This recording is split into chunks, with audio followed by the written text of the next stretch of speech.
हाय, क्या आपको भी लगता है कि आप एक अच्छे थिंकर हैं? मुझे आपका जवाब पता है।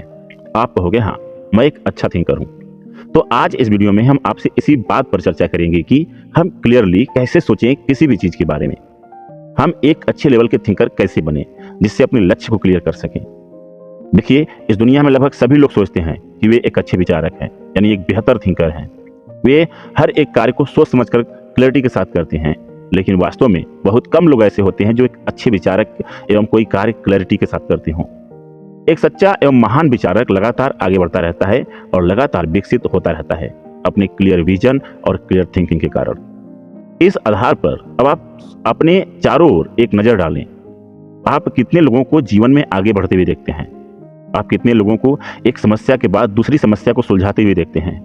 और इसके विपरीत आप कितने लोगों को मंडलियों में दौड़ते हुए देखते हैं, यानी आप कितने लोगों को एक सर्कल में दौड़ते हुए देखते हैं?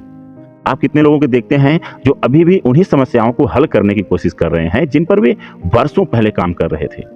एक ही समस्या को बार बार हल करने की कोशिश कर रहे हैं। देखिए, जितना बेहतर आप सोचने में सक्षम होंगे, उतना ही बेहतर आप समस्याओं को हल करने में सक्षम होंगे। और अच्छी सोच की शुरुआत स्पष्टता से होती है, क्लैरिटी से होती है। एक स्पष्ट विचार असंदिग्ध होता है, किसी चीज के सार को तुरंत पकड़ लेता है। यह तार्किक रूप से तैयार किया जाता है। एक सरल कथन तो अगर के माध्यम से एक विशिष्ट विचार संप्रेषित यानी कम्युनिकेट किया जा सकता है। उदाहरण के लिए, अगर आप नल चालू करते हैं तो आप पानी प्राप्त कर सकते हैं। याद रखिए, एक स्पष्ट विचार स्पष्ट और इरादतन कार्रवाई की ओर ले जाता है। उदाहरण के लिए, आपको प्यास लगेगी तो स्पष्ट है कि आपको पानी चाहिए। अब अगर आप नल चालू करेंगे तो आपको पानी मिलेगा, या नहीं भी, क्योंकि हो सकता है उसमें पानी ना हो। याद रखें, स्पष्ट और इरादतन कार्रवाई स्पष्ट प्रतिक्रिया की ओर ले जाती है।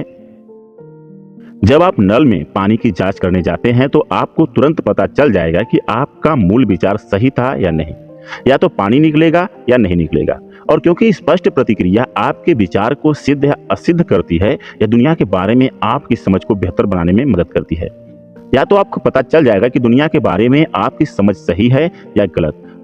और जब आपको यह पता लगता है कि आप गलत हैं, तो यह आपको शुद्धता की ओर आगे बढ़ने में मदद करता है, यानी आपको यह शुद्धता की ओर ले जाता है। और आपका विश्व दृष्टि जितना अधिक सही होगा, आप समस्या को हल करने में उतने ही बेहतर होंगे। मार्कस ऑरेलियस ने एक महान नेता बनकर the last of the 5 good emperors of Rome and philosopher king का खिताब अर्जित किया, और वे एक महान विचारक बनकर एक महान नेता बने। वे स्पष्ट रूप से सोचना सीखकर एक महान विचारक बन गए। उन्होंने अपने लिए एक निजी दर्शन लिखकर स्पष्ट रूप से सोचना सीखा, जिससे अब हम उनके ध्यान के रूप में संदर्भित करते हैं। अपने ध्यान में ऑरेलियस अपने कार्यों और उनके प्रभावों के बीच संबंधों को दर्शाते हुए अपने विचारों को तार्किक तरीके से व्यवस्थित करते हैं। अगर आप स्पष्ट रूप से सोचना चाहते हैं और अपनी समस्याओं को हल करने की अपनी क्षमता में सुधार करना चाहते हैं, तो ऐसा करना आपके लिए बुद्धिमानी होगा। अपने विचारों को व्यवस्थित करें, उनकी अस्पष्टता को कम करें और उन्हें सरल अगर तो बयानों में बदलकर स्पष्ट करें। स्पष्ट तर्क स्पष्ट विचारों को ले जाता है। स्पष्ट विचार स्पष्ट और इरादतन कार्रवाई की ओर ले जाते हैं। स्पष्ट और इरादतन कार्रवाई स्पष्ट प्रतिक्रिया की ओर ले जाती हैं। स्पष्ट प्रतिक्रिया से दुनिया को समझने की बेहतर समझ बनती है, और दुनिया की स्पष्ट समझ समस्याओं को हल करने की बेहतर क्षमता की ओर ले जाती है। तो अंत में निष्कर्ष यह है कि अच्छी सोच की शुरुआत स्पष्ट सोच से होती है, और स्पष्ट सोच की शुरुआत आपके विचारों को असंदिग्ध तार्किक कथनों में बदलने में होती है।